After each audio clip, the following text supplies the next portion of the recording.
రా రా కూర్చో కూర్చో చాలా రోజులకు వచ్చా అవుట్డోర్ వెళ్ళండి సార్.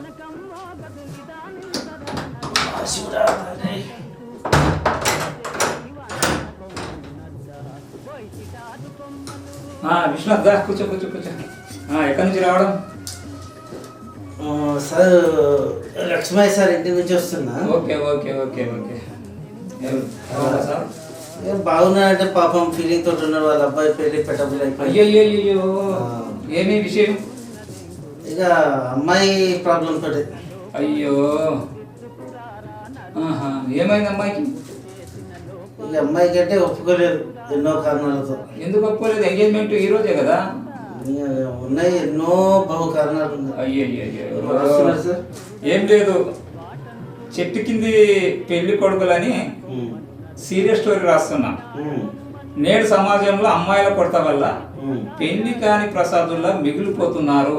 దీని మీద చిన్న షార్ట్ ఫిల్మ్ రాసి సమాజానికి ఒక మెసేజ్ ఇద్దాం అనుకుంటున్నా. అదేదో నువ్వే పట్టుకొచ్చినట్టున్నావు, ఇప్పుడు నా కథ అందించేటట్టున్నాను. అది చాలా సంతోషం. ఇప్పుడు ఈ ఎగ్జాంపుల్ లక్ష్మణ్ సార్ కొడుకుది దీనికి రిలేటెడ్. అయితే నువ్వు అంబటికుండ నవలు రాశావు, స్త్రీ సాధికారత. దానివల్ల నీకు ప్రశంసలు కూడా చాలా వచ్చాయి. మరి స్త్రీ సాధికారత మీద నువ్వు ఎంతో అనుభవం ఉన్న మనిషివి. మరి నేడు అమ్మాయిల కొరత మీద కూడా ఏదన్నా సందేహం ఇస్తే నా కథకు ఏమన్నా కొన్ని పాయింట్స్ దొరుకుతాయా అని ఆలోచిస్తున్నా. చాలా సమయానికి వచ్చావు, అదే నేను తల గోపుకుంటున్నా కొన్ని పాయింట్స్ రావడం లేదని. అమ్మాయిల కొరత ఉంది మీరు అన్నట్టు, కానీ మీ ఇంత గొప్ప రాస్తున్నారు, చెప్పేంత గొప్పవాని కాదు. కాకపోతే నాకు తెలిసినవి చెప్పు నువ్వు తెలిసినవి నాకు తెలిసినవి సామాజికంగా నేను చూసినవి ఇదే చెప్తాను. చెప్పండి.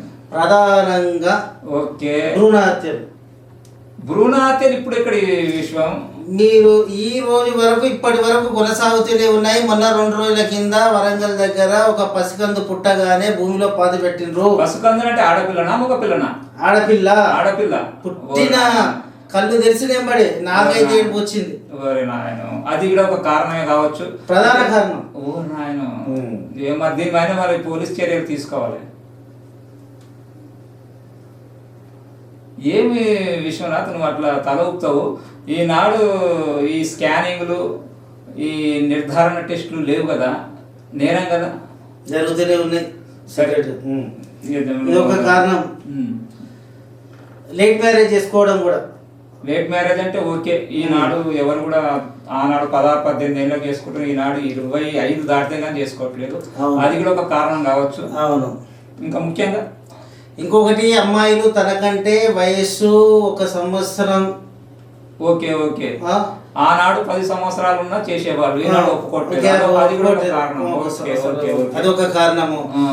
ఇంకొకటి, శాలరీ తక్కువ ఉంటే ఒప్పుకోవట్లేదు. సాఫ్ట్వేర్ అమ్మాయిలు కూడా తనకంటే ఎక్కువ ప్యాకేజ్ కోరుకుంటున్నారు. అదొక కారణం. ఇప్పుడు ఆ అమ్మాయికి ఒక 10 లక్షలు ఉంటే అబ్బాయికి 6 లక్షలు ఉంటే ఒప్పుకోవట్లేదు. సర్దుకుపోయి మనస్తత్వం లేదు, ఒప్పుకోవట్లేదు. ఓకే, ఇంకా నెక్స్ట్, ముసలి తల్లిదండ్రులు ఉంటే అత్తమామలు వాళ్ళని ఒప్పుకోవట్లేదు. తల్లిదండ్రులు అందరికి ఉంటారు కదా బాబు, ఉంటారు. ఏమైంది అమ్మ సంబంధం ఏమైందంటే అంకుల్ ఆంటీ ముసలి వాళ్ళు ఉన్నారు, అత్తమామని ఒప్పుకోవట్లేదు. అదొకటి. ఇంకో విషయం చెప్పాలి, ఒక ఆడదై ఉండి ఆడపడుచులు ఇంటికి ఉంటేనే అందం, ఆడపడుచులు ఉంటే కూడా ఒప్పుకోవట్లేదు. ఇది కూడా సమస్యనేనా? ఇంకొకటి, అబ్బాయి కుటుంబం పెద్దగా ఉంటే ఒప్పుకోవడం లేదు. ఇంకొకటి, మన ముఖ్యంగా పురోహితులు, మన వైదిక ధర్మాన్ని కాపాడే పురోహితులు అయితే ఆ విషయం విన్నా, పురోహితులు ఉంటే ఇష్టపడలేదు. ఎందుకు ఏమో కర్మ. పురోహితులు కూడా పిహెచ్డీల కన్నా ఎక్కువ వేదంగా 5-6 సంవత్సరాలు అభ్యసిస్తారు, అన్ని చేస్తారు. వాళ్ళు కూడా పెద్ద ఫిలాసఫర్ పిహెచ్డీ కన్నా ఎక్కువనే, కానీ ఇప్పుడు అమ్మాయిలు ఒప్పుకోవట్లేదు. వాళ్ళని మనం మార్చలేము. ఓకే ఓకే, నేను కూడా ఒక పాయింట్ రాశాను. ఇప్పుడు ఎంత చదివి కొంతమంది అబ్బాయిలు ఏం చేస్తారంటే, ఒక చేతి కింద ఎందుకు ఉద్యోగం చేయాలని చెప్పి, నాకు 50 ఎకరాలు 25 ఎకరాలు ఉంది, నేను వ్యవసాయం చేసుకొని బతుకుతాను, నేనే నలుగురికి జీవనోపాధి కల్పిస్తా అంటే అలాంటి వాళ్ళని అమ్మాయిలు ఒప్పుకోవట్లేదు. అవును. ఇప్పుడు కొందరు ఏం చేస్తున్నారంటే, అబ్బాయిలు ఎడ్యుకేషన్ చదివిన వరకు చదివి పొలాలు ఉంటే పొలాల పనులు చేసుకుంటున్నారు. పొలాలు చేసుకుంటే మంచిదే కదా. మంచిదే. ఇప్పుడు మన రైతు లేదే రాజ్యం లేదు, చేసుకుంటున్నారు. కొందరు అబ్బాయిలు చదువుకునే స్తోమత లేక కొందరు అబ్బాయిలు హైలీ ఎడ్యుకేషన్ చదివి కూడా పల్లె వాతావరణం ప్రకృతికి దగ్గర వ్యవసాయం చేసుకోవాలి, అధునాతనంగా పండించాలని అనుకుంటున్నారు. కానీ అమ్మాయిలు చేసుకోవట్లేదు. ఇంకో విచిత్రం ఏంటంటే అబ్బాయిని చేసుకుంటే పొలాలు ఉండాలి కానీ వ్యవసాయం చేయొద్దు అని. ఇదెందుకబ్బా, అది కూడా పాయింట్ అవు. పొలాలు ఉండాలి, వ్యవసాయం ఉండాలి, సాఫ్ట్వేర్ ఉద్యోగం చేసుకోవాలి, ఇంటి పట్టున ఉండకూడదు, హైదరాబాద్ లో ఉండాలి, అది కోరుకుంటున్నారు అది స్త్రీలు. కానీ స్త్రీలు గొంతమ్మ కోరికలు ఉండొద్దు. అబ్బాయి ఏ పనైనా చేయని సమర్థుడు సౌహృదయుడు ఉండి వర్క్ ఈజ్ వర్షిప్ అని ప్రతి పనిని దైవంగా భావించి ఏ పని చేసినా పర్లేదు. అలాంటి అబ్బాయిలను ఒప్పుకుంటే మంచిదే. కానీ మనం ముఖ్యంగా నేడు అమ్మాయిల కొరత చాలా ఏర్పడడం వల్ల క్యాస్ట్ ఇంటర్ క్యాస్ట్ లోకి వెళుతున్నారు. నేను పద్మశాలిని అనుకో, నా దాంట్లో దొరకకపోతే ఏ గౌడ్స్ చేసుకుంటున్నా, గౌడ్స్ వాళ్ళకి అమ్మాయిలు దొరకకపోతే ఏ కోమట్లోనూ చేసుకుంటున్నారు. లాస్ట్ చివరికి ఏమైందంటే నేను BCB నువ్వు BCB, నేను BCA నువ్వు BCA అంటే కమ్యూనిటీలకు వెళ్ళిపోతున్నారు.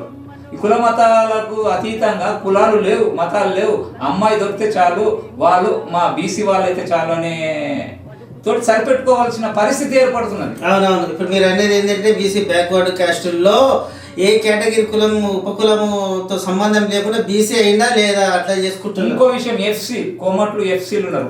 కోమట్లు అయితే మరీ షార్టేజ్ ఉన్నారు. BCలు అయినా సరే ఓకే అంటున్నారు. BCలు అయినా సరే సంతోషమే, కుల మతాలు ఉండదు, ఇవన్నీ ఉండకూడదు అనేది మన అభిప్రాయం మంచిదే. కానీ అమ్మాయిల కొరత తీరడం ఎలా? నిజం చెప్పాలంటే సరే అమ్మాయిలను కనొద్దనుకుంటున్నారు, అవన్నీ ఉంది. అసలైన కొరత నిజం చెప్పాలంటే లేదు అమ్మాయిలకు. భలే కనిపెట్టావు విశ్వనాథ్. ఈ 10 పాయింట్స్ ఖచ్చితంగా అమ్మాయిలు కరెక్ట్ గా ఉన్నారు. నాకు తెలిసిన కాడికి ఏదో కొద్ది గొప్ప కానీ కొంచెం కోరికలతోటి వాళ్ళతోటి అబ్బాయిలను ఇష్టపడట్లేదు. ఇప్పుడు అబ్బాయిలకు గొంతెమ్మ కోరికలు ఉన్నాయి, అత్యాశ ఉంది. అబ్బాయిల కన్నా అమ్మాయిలకే గొంతమ్మ కోరికలు కోరిక ఉండాలి, గొంతమ్మ కోరికలు ఉండొద్దు, ఆశ ఉండాలి, అత్యాశ ఉండొద్దు. వీళ్ళు ఏం చేస్తున్నారు అమ్మాయిలు అంటే తర్వాత వాళ్ళు తవ్వుకున్న గుంతల్లో వాళ్ళే పడుతున్నారు. మంచి అబ్బాయిల చేతులారా దూరం చేసుకుంటున్నారు. ఒకటి. రెండవది ఏంటంటే అమ్మాయిల కొరత లేదని నేను ఎట్లా అంటున్నానంటే ఎగ్జాంపుల్ ఒకటి చెప్తాను. నేను మార్కెట్లో బియ్యం కొరత, ఉల్లిగడ్డ కొరత ఏవేవో అంటారు. మార్కెట్లో అంటే షాపుల్లో కొరత ఉన్నాయి కరెక్టే. గోడౌన్లలో నిల్వ చేసిన ఉంటాయి కదా, నిల్వ ఉన్నాయి. ఈ కష్ట సమయంలో బయటికి తీస్తే కొరత ఉండదు. ఈ అమ్మాయిలది కూడా ఉన్నారు, కొరత ఏం లేదు. ఇది వీళ్ళ సెట్ కాక కొరత అని ఏమైందంటే ఇది కుదరట్లేదు, అది కుదరట్లేదు, ఇది కుదరట్లేదు అని అంటున్నారు. అన్ని కరెక్ట్ సామరస్యంగా ఆలోచిస్తే అన్ని సెట్ అవుతుంది. చివరగా స్త్రీ పురుష సమానత్వం కావాలంటే ముందు ఈ సమాజం ఎలా నడవాలి?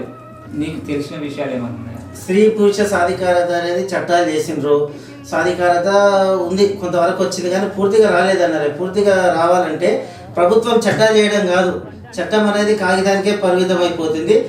మన ఆలోచన సరళి అంటే మనందరి ఆలోచన సరళిలో మార్పు రావాలి, చట్టాలతో సంబంధం లేదు. నేను ఈ కథలు ఏం రాసుకున్నా అంటే చివరిగా ఎవరిని ఎవరు బాగు చేయలేరు, నీకు నువ్వే బాగుపడాలి అంటే నీకు ఎవరు ముందు పుట్టినా ఒక్కరే ముద్ద అనుకో.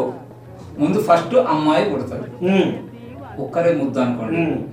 అమ్మలు తాతమ్మలు ఏమంటారంటే వంశోద్ధారకుడు కావాలి, ఇంకో మగ పిల్లగాన్ని కనమంటున్నారు. అరే అమ్మాయి వంశోద్ధారకురాలు కాలేదా? అవుతుంది. మరి అమ్మాయి కూడా వంశోద్ధారకురాలే అని ఎప్పుడైతే అనుకుంటామో సమాజంలో సమానత్వం వస్తుంది, స్త్రీ సాధికారత వస్తుంది, స్త్రీ పురుషుడు సమానంగా ఉంటారు. నీకు అబ్బాయి పుట్టినా అమ్మాయి కోసం ఎదురు చూడకు, ఒక్కరే ముద్ద అనుకో. అలాంటప్పుడు ప్రతి కుటుంబానికి ప్రతి జంటకు ఒకరు, నీకు కొడుకు పుట్టవచ్చు, ఇంకో వాళ్ళకు కూతురు పుట్టవచ్చు. ఈ విధంగా సమానత్వం రావచ్చు అంతే. కాబట్టి ఖచ్చితంగా పాటించండి. ఒకరు పుట్టినా అమ్మాయి పుట్టినా అమ్మాయే మా ఇంటికి వంశోద్ధారకు రాలు అని ఖచ్చితంగా వాళ్ళ తాతలు ముత్తాతలు నాన్నలు నానమ్మలు అందరూ సగర్వంగా సంతోషంగా ఒప్పుకున్న నాడే సమాజం బాగుపడుతుంది. ఏమంటావు విశ్వనాథ్? 100% అది 100% నేను మీతో ఏకీభవిస్తున్నా. ఇప్పుడు కొందరికి కొన్ని ఇక నా కథ దీంతో నేను క్లోజ్ చేస్తున్నా. నువ్వు రావడం వల్ల నాకు సమాప్తం జరిగింది. ప్రతి వ్యక్తి ప్రతి కుటుంబం ఒక్కరే ముద్దు అది ఆడపిల్ల అయినా మగ పిల్లవాడైనా అని ఎప్పుడైతే అనుకుంటారో ఏ షార్టేజ్ ఉండదు. స్త్రీ పురుష సమానత్వం సమానంగా వస్తుంది, ఇందులో సందేహమే లేదు. ఓకే, ధన్యవాదములు విశ్వనాథ్, నువ్వు రావడము నా కథ కంప్లీట్ కావడము సంతోషంగా ఉంది. ఏమమ్మా కాఫీ పెట్టమ్మా, విశ్వనాథ్ వచ్చి చాలా సేపు అవుతుంది. సార్ నేను మీకు ధన్యవాదాలు చెప్పుకోవాలి. ఎందుకంటే వీడితో ఏంది అడగాల్సింది అనుకోకుండా నా అభిప్రాయాలను గౌరవించి నా సలహాలు సూచనలు మీరు అడిగినందుకు నేను మీకు ధన్యవాదాలు చెప్పుకోవాలి, నా మాటకు విలువిస్తున్నందుకు. లేదు విశ్వనాథ్, నా కథకు ఒక మార్గం నువ్వు రావడం వల్ల దొరికింది. చాలా సంతోషం, చాలా సంతోషం, చాలా సంతోషం. మీరు కూడా దాగి రా, మళ్ళా కలుసుకుందాం.